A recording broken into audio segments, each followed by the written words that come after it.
So what is the experience of being a CEO that reports to a investor group of whatever kind that cares about people, cares about culture, completely agrees with you, and yet is being told, I need you to do more, do faster, do more with less? I mean, I think that there is an unfair stereotype in the social narrative that CEOs are evil, they're greedy, they are exploitative, when a lot of CEOs feel trapped by the structure and the system that they are within. They are the face of the company, but oftentimes they are not the puppet master. So how often do you see CEOs who feel trapped and like they themselves are being exploited even? Jessica, I've never worked for a big company. The largest company I've worked for is my company. My first job out of university was working for a startup founder. My last job before starting my first company was working for a startup founder. They're all venture backed. And mostly, I think they all failed, not mostly. And I've seen this journey. The partner you pick, and I'll say this is explicitly across every scenario. It's neither the destination nor the journey, but the companions that matter the most. Who you surround yourself with can make you feel like a rock star or a peasant. And it's very, very important to pick the right investment partner, because a lot of what I've seen is they stress you out because they want to see growth, because they want to show that in their shareholder meetings, their LP meetings. And as a function of that, you then start doing rash things. And, like they say, crap flows down the leg, you're relaying it to the team, right? It's very, very difficult to not be able to cave into the investor pressures. And my advice to a lot of founders today, because I think, accelerators, incubators, and everything, they provide a great service. But I think we do one big disservice. We enable founders to create the best pitch decks to win the deal. We don't ask founders what they actually want to do with this idea, their business. What are their values? And when you do these PowerPoint gymnastics with the investor, now think about that. Investor is coming into the deal wanting to provide the highest return. Most of them have not been entrepreneurs. They're MBA grads, career investors, most of them. And now this founder has talked to tens of people getting advice on how do I show my total addressable market massive and convince the investor it's going to be a $10 billion company. And they've pitched in front of 100 people to polish their pitch deck. And so they've convinced and they've won the deal. But that TechCrunch article is not celebration, right? You got to live with this investor for years. It's a 10-year commitment on average. So what happens if you've not internalized that's the journey you want to go to? After the second board meeting, things go south because they want to see this triple, double growth and you're not delivering it. So what I tell founders is, again, alignment is key. Ask yourself, what is my personal definition of success? That's not money. That is, what would I do if I had the money? What are the things that bring me joy that I would love to do when I had some money? 2, how much money do I need in my bank account to live that personal definition of success? And lastly, is there a version of the company I don't want to work for? And when you write these things down, then it's easier to find alignment. And then you can start saying, man, I don't want to take this investor money. Maybe I'll just bootstrap with customer revenue. See, after being a part of 3 or 4 venture-backed companies and then being on the founding team of another venture-backed company that all failed, the only success I saw was being a part of Boast. My co-founder and I bootstrapped this company, and a lot of it was his fortitude that, you know what, we don't need investors. Let's control our own destiny. Because me living in Silicon Valley, you get caught up with the sizzle, right? Oh, if you've not raised money, are you really a serious company? So ignore the naysayers, ignore what the media is telling you. The media has perpetuated this addiction to unicorn porn. In reality, the world is run by horses, camels, and donkeys. And what that means is, perfect example. That's the best line.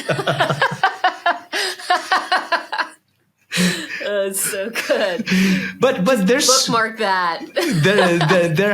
we have to talk about this unicorn porn, because see what happened in the last 2 years, right? There was a black swan event, which was COVID, and everyone was shut. So anyone who wanted to transact needed to transact online. As a function of needing to transact online, they need to get Zoom, Shopify, Snowflake, Twilio, whatever. They need to buy startup tools, tech tools, which were delivered by startups. So startups started seeing obscene amount of growth. At the same time, the interest rates went down, like rock bottom. So people flush with money said, hey, let's hedge our bets. Startups are seeing growth. Even if one of the companies we invest in becomes a $100 billion company, it's a win. Hedge funds, private equity funds, everyone started investing in startups, flush with cash, and started investing at obscene valuations, 40x, 50x to companies with, $1 million, $2 million in revenue. This caused sort of FOMO with traditional, more sane VCs, and they started following along. Then banks like SVB started lending venture debt to the same startups. 2020 went by, 2021 went by. Early 2022, these companies now started missing projections because you didn't explode the size of the market. It was a black swan event.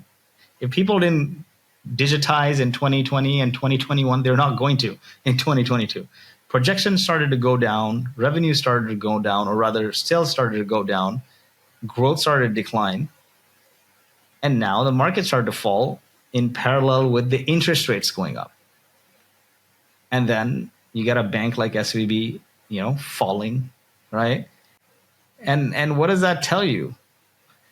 At the time of COVID, when the interest rates were low, all the advice that was coming is just grow, grow, grow, grow. And then when the interest rates went up, the stock market fell, and people started missing their projections. The private companies, the valuations are down, lots of down rounds. They're saying, oh, grow profitably, grow profitably. So, I think it's very important to realize that your values are constant, and make sure the people you're getting in bed with are aligned with you. Because if it is generating the best return for their investors, then they're going to advise you based on what the market dynamics at the time are. And they may not be in line with what you want to do. And that's going to be very difficult if you own very little of your company or they're active board members. It's going to be difficult conversations. And so I think, again, here, like culture and alignment is key. And what's interesting is you can expand that metaphor about unicorn porn and the obsession that we have with the stories we tell about these leaders, Elon Musk and Mark Zuckerberg, and insert leader here who has billions and billions of dollars that they can take risk with. It's really not risk because they've got plenty of wealth to take risks with that will leave them with other wealth that they can lean on if that risk fails, right?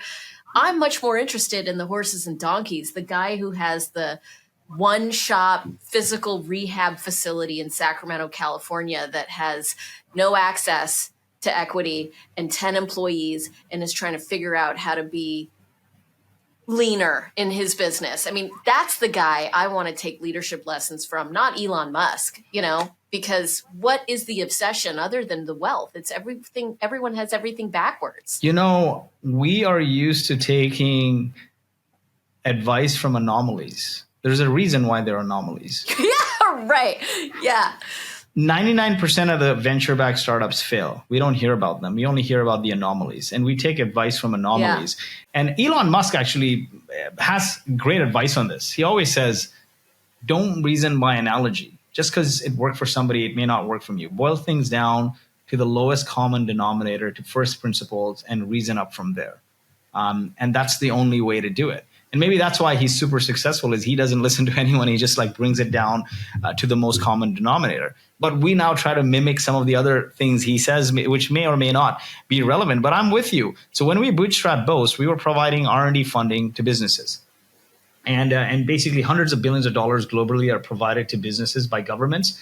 But as with anything government, it's a cumbersome application process. It's prone to frustrating audits, and it takes a long time to get the money. So we said, hey, we'll tap into the tech and financial stack and automate the applications for these government funding programs like R&D tax credits, and we'll take a cut when they get the money.